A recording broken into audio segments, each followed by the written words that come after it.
E aí, senhoras e senhores, tudo bem? Danilo, aqui da Academia do Redator. E o seguinte, quando você atua como freelancer, é mais do que normal você querer fechar o maior número de projetos possíveis, porque quanto mais projetos, a consequência é que você ganha mais dinheiro no fim do mês, não é mesmo? E eu sei disso porque também aconteceu comigo, né?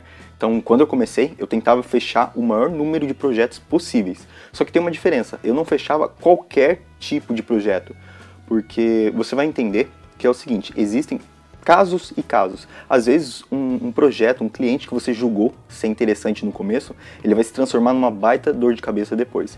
Então, para tentar ajudar você a discernir o que seria um projeto bom de um projeto ruim, eu trouxe aqui alguns sinais que você pode prestar atenção na hora de escolher o seu próximo cliente ou o seu próximo projeto.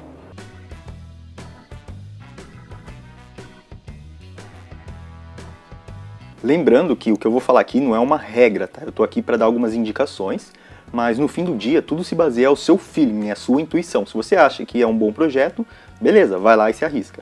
Mas se você puder prestar atenção nesses pontos que eu vou levantar aqui, eu acho que eles têm muito a agregar na hora de você filtrar os seus clientes e os seus projetos, beleza? Então a primeira coisa, o primeiro sinal que você tem que prestar atenção é o seguinte, é o cliente que quer uma amostra grátis.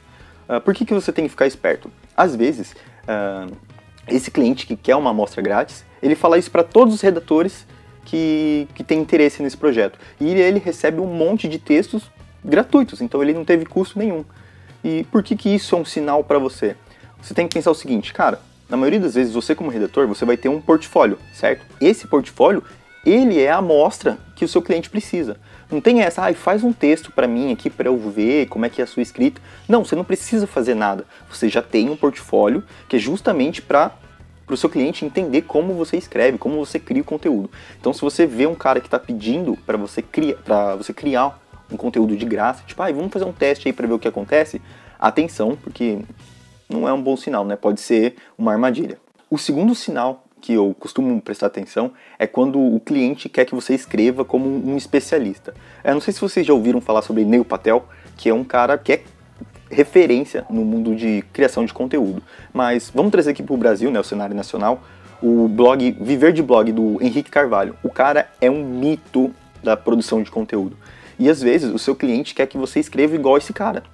E tipo, o que acontece? Às vezes ele só viu o tipo do conteúdo desse Henrique, que é muito foda, e falou, não, eu quero esse pra mim. Só que existem muitas coisas que esse cliente tem que levar, ele tem que analisar o público. Será que esse tipo de linguagem vai ser adequada? Será que serve mesmo? E o que costuma acontecer? Ele vai querer de você um trabalho excepcional e muitas das vezes ele não vai ter as condições para te pagar de uma maneira proporcional. Então você quer um trabalho digno do Oscar? Então, por favor, eu quero um pagamento digno do Oscar também. Só que o que acontece? Ele te cobra muito e muitas vezes ele te paga pouco. Então, atenção quando o cara fala, quando o projeto pede que você seja muito foda. Você tem que ter 3 diplomas, você tem que ter uma pós-graduação, mestrado. Vai com calma. Às vezes nem sempre você precisa de tudo isso. O terceiro sinal está relacionado à presença digital.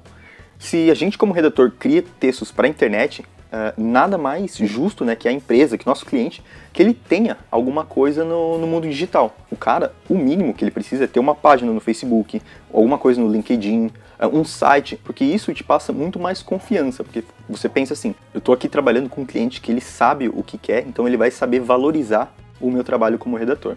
Então, às vezes, claro, eu posso estar errado, mas é um sinalzinho assim que eu costumo sempre dar uma olhada, tipo, nossa, não tem site, não tem isso, não tem aquilo, eu fico meio, vamos ver, né, se tem outros sinais. Então esse é mais ou menos um coringa, vamos falar assim. O sinal 4, olha, esse aqui eu acho que seja o mais importante, é quando o projeto é gigantesco, né, tem muita coisa para fazer e o pagamento é pequenininho. Por exemplo, você vai ter que fazer 10 mil palavras sobre autoajuda e eu te dou R$100.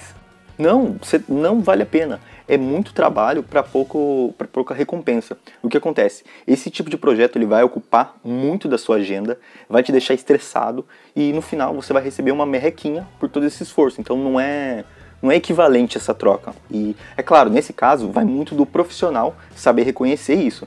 Porque enquanto tem gente aceitando, vai ter cliente fazendo esse tipo de proposta. Mas se você vê que não, é muito esforço para pouca coisa, já acende uma luzinha na sua cabeça e fala, não, esse projeto não é para mim. E se por acaso o cliente não fala de valor, quando ele está explicando o projeto, simplesmente você manda uma proposta com o seu valor mais alto. Se ele falar alguma coisa, você fala, não, então beleza, não é para mim. Se ele não falar nada, beleza, vamos embora. Por fim, o último sinal que você tem que prestar atenção é sobre como a descrição desse projeto, desse cliente, está sendo feita. Se você encontrar um projeto muito vago, com informações muito fracas, isso já é um péssimo, péssimo, péssimo sinal.